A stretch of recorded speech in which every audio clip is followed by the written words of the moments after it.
الكلمة الآن للجزائر. صاحب السعادة تفضل. شكرا يا سيدتي الرئيسة. اسمحي لي في المستهل أن أعبر عن عميق التقدير على قيادتكم الكفء لأعمال هذه اللجنة. منذ 6 عقود في أعقاب اعتماد الإعلان حول منح الاستقلال للبلدان والشعوب المستعمرة، ما فتئنا نناقش مسألة ليس فيها أي لبس واقع الأمر. وبلدي الجزائر الذي عانى الأمرين من الاستعمار، بلدي يؤيد بثبات القضايا العادلة ويعيد التأكيد على أن الأمم المتحدة ينبغي أن تتحرك بحزم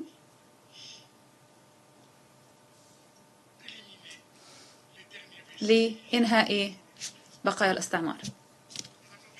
السيد الرئيس، اسمحي لي أن أذكر بالعناصر التي تبدو لي أساسية والمتعلقة بالصحراء الغربية. مسألة مدرجة على جدول أعمال الأمم المتحدة منذ العام 63،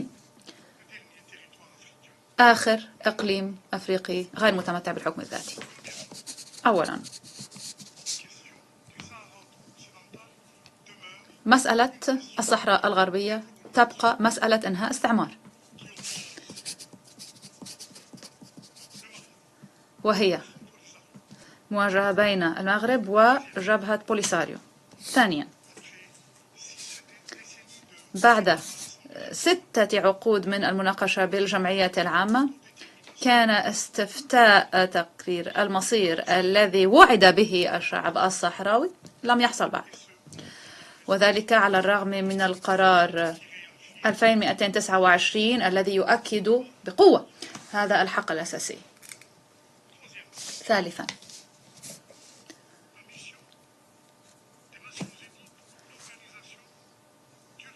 بعثة الأمم المتحدة تنظيم الاستفتاء في الصحراء الغربية، والتي أنشئت قبل حوالي 4 عقود من قبل مجلس الأمن،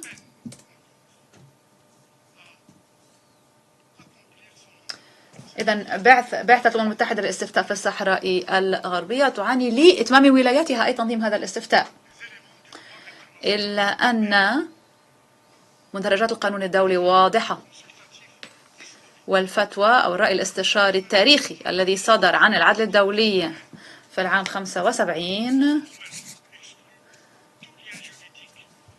استثنى أي علاقة قانونية بين الصحراء الغربية والمغرب، أي علاقة قانونية قد تؤثر في تطبيق القرار 1514. كما أن محكمة العدل الأوروبية أعادت للتو التأكيد على هذا الوضع في أكتوبر من العام 2024 من خلال إلغاء اتفاق صيد بين الاتحاد الأوروبي والمغرب، وذلك بسبب عدم الاستفتاء الشعب الصحراوي. حقوق الإنسان. دعونا نعود إلى تقرير الأمين العام الذي يخصص صفحتين كاملتين، كل شيء وارد فيه: الاحتجازات التعسفية، منع الزيارة، وطارد برلمانيين بما في ذلك برلمانيين أوروبيين، طارد مقررين أمميين بما في ذلك الصحفيين، كل هذا بشكل مغلق. سيد الرئيس، ندعو لجنة الخاصة على حشد كل أدواتها، وذلك لحماية حقوق الشعب الصحراوي وإنهاء هذه العملية، عملية إنهاء الاستعمار. مسار واحد أمامنا، وهو استئناف المفاوضات المباشرة والمضمونية بين المغرب وجبهة بوليساريو لحل عادل ودائم يضمن الحق بتقرير المصير لشعب الصحراء الغربية. أشكركم.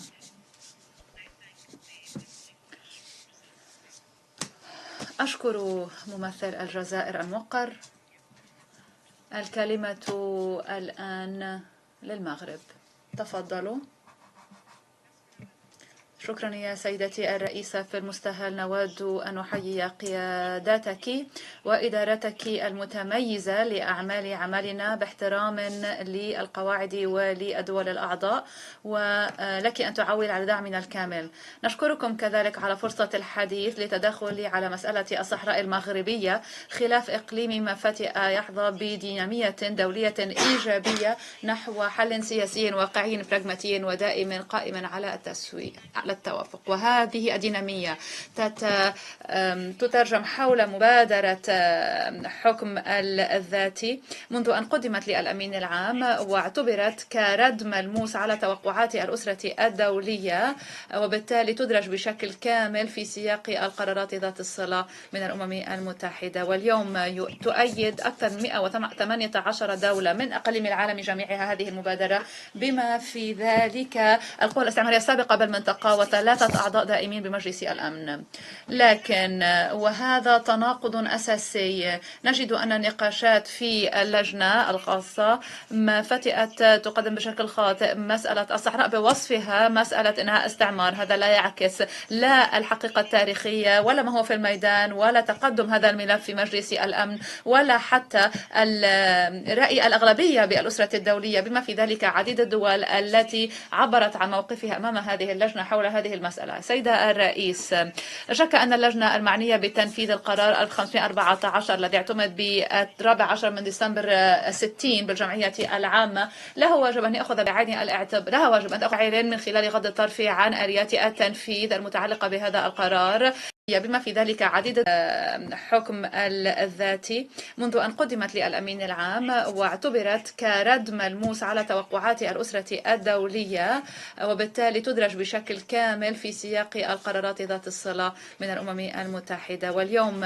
تؤيد أكثر من 118 دولة من أقاليم العالم جميعها هذه المبادرة، بما في ذلك القوى الاستعمارية السابقة بالمنطقة وثلاثة أعضاء دائمين بمجلس الأمن. لكن وهذا تناقض أساسي. نجد أن النقاشات في اللجنة الخاصة فتئت تقدم بشكل خاطئ مسألة الصحراء بوصفها مسألة إنها استعمار. هذا لا يعكس لا الحقيقة التاريخية ولا ما هو في الميدان ولا تقدم هذا الملف في مجلس الأمن ولا حتى رأي الأغلبية بالأسرة الدولية، بما في ذلك عديد الدول التي عبرت عن موقفها أمام هذه اللجنة حول هذه المسألة. سيدة الرئيس، لا شك أن اللجنة المعنية بتنفيذ القرار 1514 الذي اعتمد ب14 من ديسمبر 60 بالجمعية العامة له واجب أن يأخذ بعين الاعتبار مفاهيم القانون الدولي. يمكن أن تنفذ الولاية بشكل فاعل من خلال غض الطرف عن آليات التنفيذ المتعلقة بهذا القرار التي تم تحديدها الموافقة عليها من قبل الدول الأعضاء بالأمم المتحدة، بما في ذلك من خلال القرار 1541 التي اعتمدت في 15 من ديسمبر 1960 من قبل نفس الجمعية العامة. ومن المهم التذكير كذلك أن القرار 1541 تم التطرق إليه تشير بأن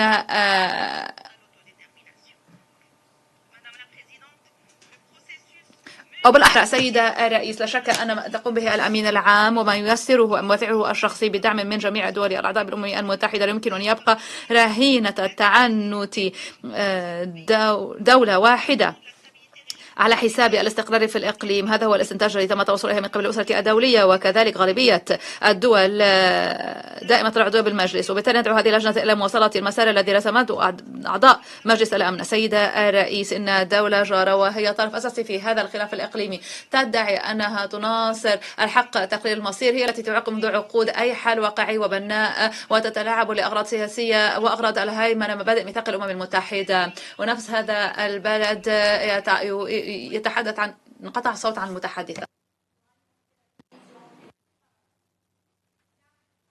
I thank the representative of Morocco.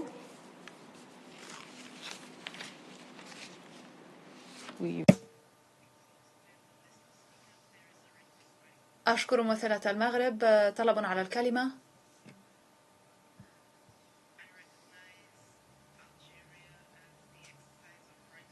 الجزائر لممارسة حق الرد. أطلب من الوفود المراقبة أن تقتصر مداخلتها على بحق الرد على دقائق 3 للمداخلة الأولى، ولو احتجتم مداخلة ثانية 2 دقيقتين. سعادة ممثل الجزائر، تفضل يا سيدي.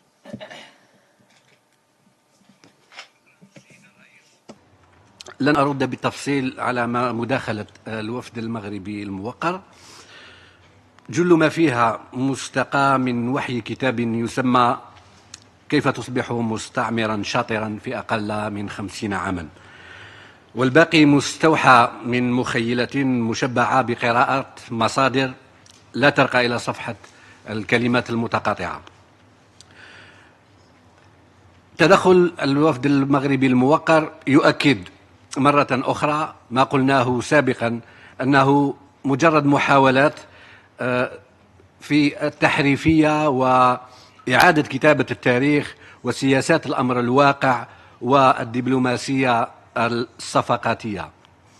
لن أعيد على مسامعكم الأسس القانونية التي تدعم إلزامية حل قضية الصحراء الغربية على أساس قضية تصفية استعمار. أكتفي بطرح بعض التساؤلات. إذا كان المغرب يدعي السيادة على أراضي الصحراء الغربية المحتلة، فلماذا تفاوض ووقع على تقسيمه مع موريتانيا في 1975 قبل أن تنسحب موريتانيا من هذا الاتفاق وضم المغرب للجزء المتبقي؟ بما أن المغرب يدعي أن أراضي الصحراء الغربية قد عادت إليه منذ ما يسمى بالمسيرة الخضراء، فلماذا التعليمات ذات الوقت التي أعطيت للمشاركين فيها لم تذكر سوى الجنود الإسبان والسكان الصحراويين، استقبال الأولين ودعوتهم إلى الخيمة ومشاركتهم العناق والوجبة، والرد على الأخيرين الصحراويين بالسلاح؟ من الغريب أنه لم تكن هناك تعليمات حول ما يجب فعله إذا التقى المشاركون بالمسيرة الساكنة المغاربة، ببساطة لأنه لم يكن هناك شيء اسمه الساكنة المغاربة في الصحراء الغربية. لم تكن هناك أبدا صلة سيادية بين الإقليم والمغرب عبر التاريخ. أليس هذا دليل آخر على أن كلمة مسيرة ليس لها معنى آخر غير معنى الغزو؟ تساؤل آخر إلى الجميع: إذا كان وجود المغرب في أراضي الصحراء الغربية مشروعا، فلماذا يسعى إلى جمع اعترافات أحادية الجانب لا قيمة لها بقدر ما هي غير قانونية؟ بأي حق يمكن للمرء أن يدعي أنه يحل محل بشعب كامل ويمنح نفسه؟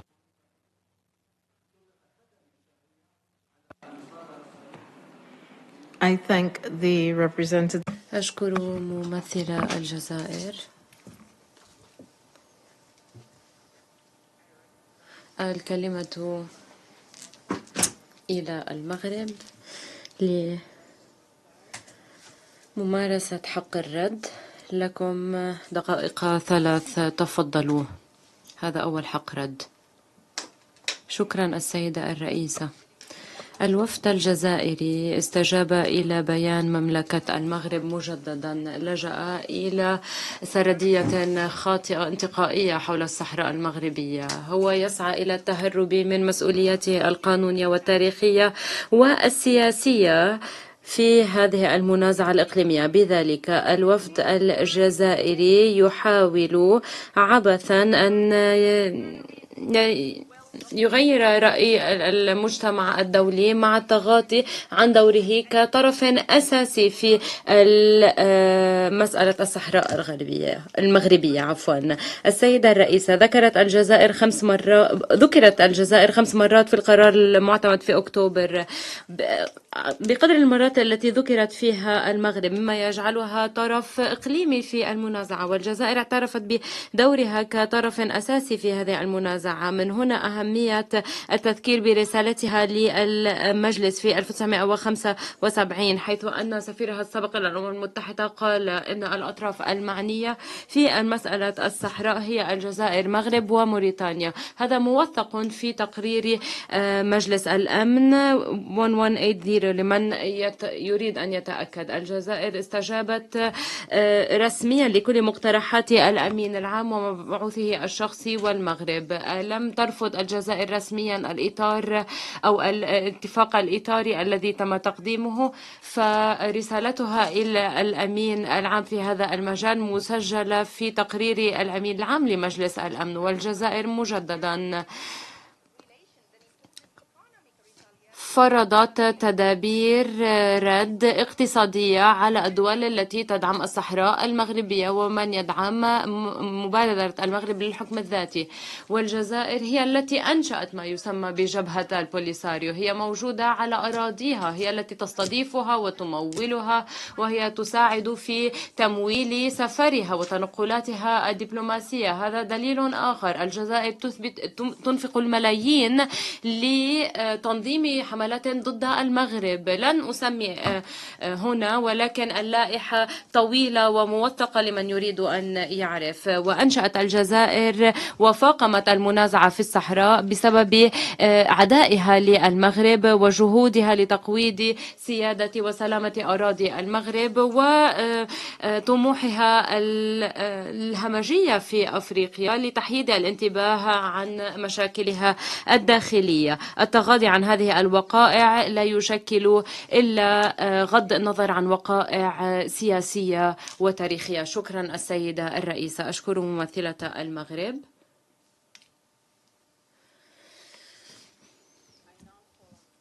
أعطي الكلمة الآن إلى ممثل الجزائر في ممارسة حق الرد للمرة الثانية. في هذه المرة لديك دقيقتان، تفضل. سيد الرئيس، مرة أخرى الوفد المغربي الموقر لا يجد إلا محاولات إعادة كتابة التاريخ، ريفيزيونيزم. نقطتين. تكلمت الزميلة الموقرة عن التزامات الجزائر سابقة وإلى آخره. أذكر بعض الفترات من التاريخ. لا يمكن للوفد المغربي أن يجرؤ إنكار البيان الذي أدلى به الملك الراحل عليه رحمة الله في سبتمبر 1983 أمام الدورة 38 للجمعية العامة، والذي أكد بموجبه وأقتبس: إن المغرب يريد أن يقول لكم إنه يريد إجراء استفتاء. سنوات من بعد، المغرب في 1988 أقر وأمضى على خطة التسوية التي كان هدفها الأساسي إجراء استفتاء حر ونزيه، ولكن نسي هذا الالتزام. أخيرا نذكر أيضا الممثل الوفد المغربي الموقر بمضمون البيان المشترك في 1988 الذي بشأن استئناف العلاقات الدبلوماسية مع الجزائر، وقد التزم المغرب بدعم حل عادل ونهائي للصراع في الصحراء الغربية. كل هذا التزامات نسيت وطويت على مر التاريخ من طرف المغرب، والذي يتكلم الآن على خطة الحكم الذاتي. إذا كانت هذه الخطة سحرية إلى هذا الحد، لماذا تصر على أنها الخيار الوحيد على طاولة المفاوضات؟ أليست من السحر لدرجة أنها قادرة على مقاومة أي حل بديل آخر؟ أترك هذه الأسئلة للجميع ليفكر فيها، وشكرا. I thank the distinguished. أشكر ممثل الجزائر الموقر. I now call on the representative of Morocco on a second الكلمة إلى المغرب في المداخلة الثانية. في هذه المداخلة أمامك دقيقتان، تفضلي. شكرا السيدة الرئيسة، شكرا جزيلا. أود أن أمارس حق الرد الثاني في استجابة لما قاله شقيقي العزيز ممثل الجزائر الطرف الأساسي في هذه المنازعة الإقليمية. أود أن أعالج مسألة الاستفتاء. ليست المغرب التي تخلت عن الاستفتاء بل الأمم المتحدة، لأنه من غير الممكن تنفيذ هذا الاستفتاء.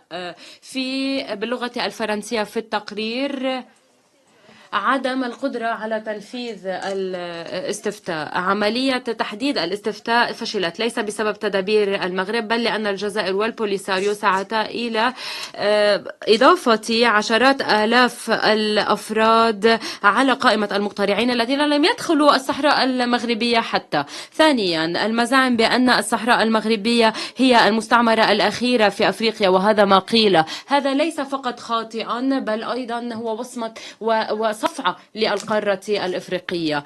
وتذكر المغرب أن الحق في تقرير المصير يتخذ أشكالا مختلفة بما في ذلك الحكم الذاتي. بالتالي فإن مبادرة الحكم الذاتي المغربية هي المسار الوحيد نحو تقرير المصير من خلال المفاوضات وليس من خلال المواجهة. و118 دولة عضو في الأمم المتحدة قد دعمت هذه المبادرة، وهذا يثبت نجاعها.